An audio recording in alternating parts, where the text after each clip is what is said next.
Watch a hand holding another person. Now watch it clutch a sweater, and then tightly grip a glowing phone in the dark. Biologically, these aren't three separate actions. They are identical. We usually frame attachment as love, a bond formed between people. But beneath the surface, your subcortical networks are simply running a search algorithm. They are constantly scanning a chaotic environment for reliable sources of predictability and security. The psychologist John Bowlby mapped this out by observing infants. He realized that a baby's drive to bond with a caregiver is a hardwired survival mechanism. An infant relies entirely on an adult to regulate its temperature, food, and safety. As babies grow and caregivers step away, they bridge that terrifying gap of absence with things like a blanket or a teddy bear. These are called transitional objects. The child's nervous system actually derives the same soothing effect from the texture of that bear as it does from human touch. We assume we outgrow this mechanism. We don't. The drive simply generalizes. Instead of a blanket, adults reach for a smartphone, a specific brand of clothing, or a rigidly scheduled daily routine. The brain maps these non-human targets as reliable stand-ins for a caregiver. When our social relationships feel unpredictable or unsafe, the nervous system looks for a substitute that won't leave. It transfers an ancient life-or-death need onto inanimate objects, tricking us into feeling that losing at the session or breaking a habit is a genuine threat to our survival. To see why breaking these bonds hurts so much, we have to look inside the mammalian brain networks where they form. There is a precise chemical recipe that glues us to our habits. When interacting with a comfort object, your brain releases oxytocin and endogenous opioids. They act like a chemical brake on the hypothalamus, pituitary, and adrenal glands, sharply lowering cortisol. The brain registers this pacifier, firing up the mesolimbic pathway to release a surge of dopamine. Dopamine is the molecule of motivation. It teaches you to want the experience again. Over time, it creates a craving by causing you to anticipate the chemical relief before you actually hold your phone or start your ritual. You are caught in a closed loop. Separation anxiety triggers the dopamine craving, driving you to seek the object for opioid-driven relief. Your nervous system has blindly equated a specific external item with physiological safety. The cycle of tension and relief becomes completely automatic. This internal chemistry is reinforced by external behavior. Through sheer repetition, conditioning hijacks these loops. A completely neutral item, like a piece of plastic and glass, becomes deeply associated with the relief of anxiety. Digital devices are the ultimate traps for this mechanism. Because apps and notifications deliver rewards on an unpredictable schedule, they generate massive, gambling-like spikes of dopamine that solidify the habit faster than almost anything else. Eventually, the psychology merges with the biology. Researchers call this the extended self. When objects are tied to our daily relief and signal our membership in social groups, our brains map them as parts of our actual identity. When that object is removed, the brain registers more than a lost possession. It registers a physical injury. Because the item is mapped to the self, losing it triggers the same severe anxiety response as the loss of a limb.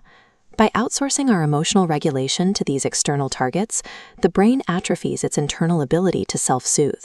We become physiologically dependent on our possessions to keep our nervous system stable, effectively merging our biological survival with our material inventory. This is why brute willpower almost always fails when trying to break a stubborn habit. Fighting the urge head-on means going to war with your brain's entrenched survival instinct. It only increases the stress, which drives you right back to the comforting object. Instead of fighting, clinical approaches like acceptance and commitment therapy focus on psychological flexibility.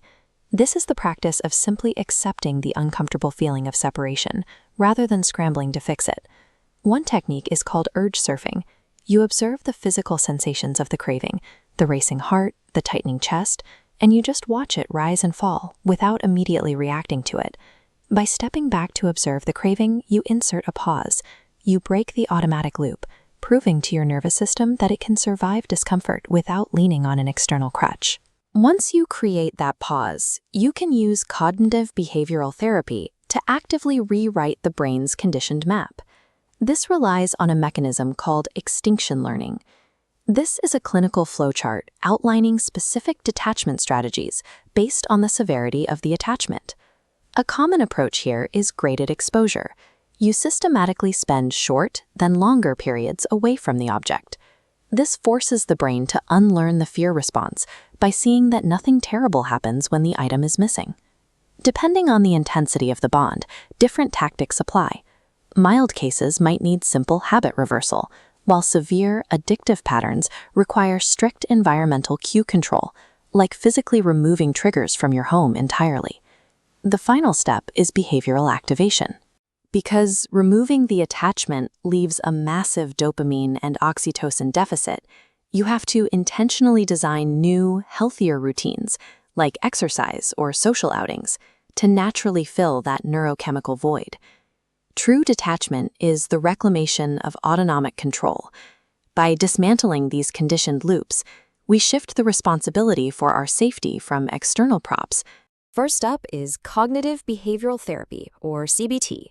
This is our gold standard approach. It usually takes about 6 to 12 weeks to systematically decouple an object from your sense of relief. It works by identifying maladaptive beliefs, like the thought, I absolutely need this thing to feel safe, and restructuring those irrational thoughts. Then you practice targeted behavioral assignments. That might mean deliberately delaying the use of a smartphone and engaging in self-monitoring to break those automatic knee-jerk habits. Then there's acceptance and commitment therapy, ACT. Instead of trying to just white-knuckle your way through a craving using willpower, ACT builds your psychological flexibility so you can live alongside the craving without giving into it. You start by clarifying your core values. Then you practice mindfulness and diffusion, which is basically a way of viewing your thoughts as passing clouds rather than absolute facts. You learn to accept the urge to cling without acting on it, committing to actions that align with your values, even when it's uncomfortable. We also have some incredibly powerful tools like mindfulness, exposure therapy, and behavioral activation. Mindfulness uses something called urge surfing.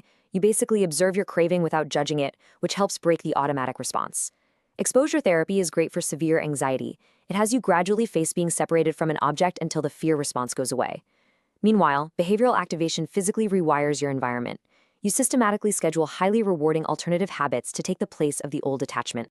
Now, if you're dealing with really stubborn, repetitive behaviors, habit reversal training, or HRT, is an absolute game changer. It's a rapid behavioral technique that forces your brain to rewire a habitual action into a completely new, harmless routine.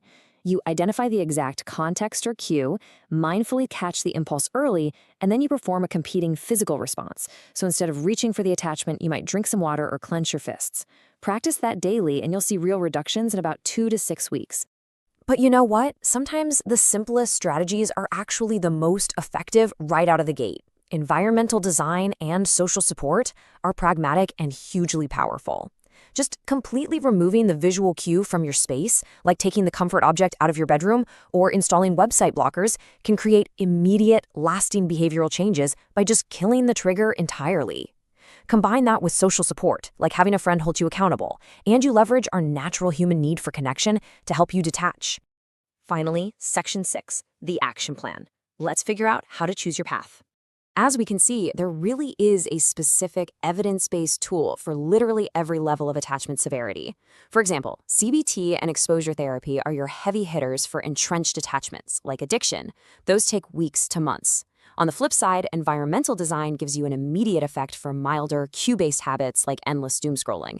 And behavioral activation, that is perfect for attachments you use to regulate your mood, like stress eating or gaming. Looking at the decision pathways, if you're dealing with mild cases, say a bit of clutter or a hobby that's just eating up too much time, you usually start with simple self-help.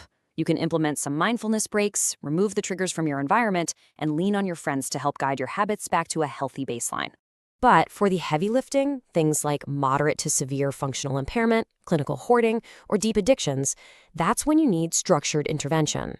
This is exactly where you bring in formal, therapist-guided CBT, targeted exposure therapy, or rigorous behavioral activation to completely replace the dopamine sources in your life. So we've covered the psychological voids we try to fill. We've talked about the potent neurochemical loops that lock our habits into place, and we've gone through the exact clinical tools you can use to break them. Now, I want you to think about your own daily habits. Think about your screen time and your physical possessions. How can you reclaim your focus and your freedom using the science we've just uncovered? Ask yourself, what are you holding on to right now? And what is the very first step you're going to take today to finally let it go?